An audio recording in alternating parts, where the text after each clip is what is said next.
निखिल उत्कल कुर्मी क्षेत्रीय संस्थार शिक्षावृत्ति और संवर्धना उत्सव जगन्नाथ प्रसाद ब्लॉक छामुंडा अंचल निखिल उत्कल कुर्मी क्षेत्रीय संस्था पक्षर छामुंडा सांगठनिक बैठक अनुष्ठित होईछि।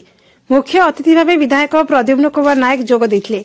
मुख्य वक्ता भाव नृसिंह चरण नाथ जोग देथिले। ए जाति मोगल विरुद्ध संग्राम करथिबा जाति हेले एबे संघ मध्य समन्वय और एकतार अभाव गोड़ झिका वृद्धि पई ए जाति आज तळुआ हेउथुवा जातिर पुओ तथा विधायक प्रकाश करबा सह एथिरे सुधार आसिबार अछि बोली कहिथिले। जातिर विभिन्न क्लास रे पाठ पढ़ारे कृतित्व लाभ करथिबा 33 जन छात्र छात्री को पुरस्कृत करा जायतिला। एहा द्वारा छात्र छात्री भल पढ़िबे और आगो को बढ़िबे बोली आशा रखा जायछि। विधायक एही जातिर पुओ एही जाति को आगो को बढ़िबाकू समस्त एक हेबा पई से आह्वान दैछन्ति।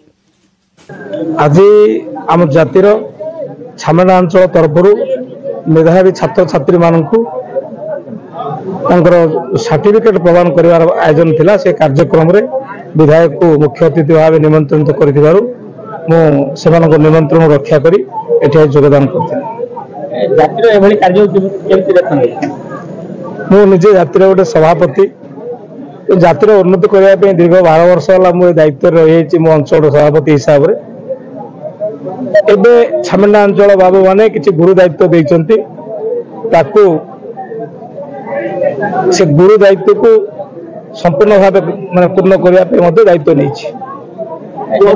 मोर प्रधानमंत्री पाखे जी असंभव ना, मोर मुख्यमंत्री पाखे जी असंभव किसी ना, से विधायक पाखे कौन से क्षेत्र में असंभव ना।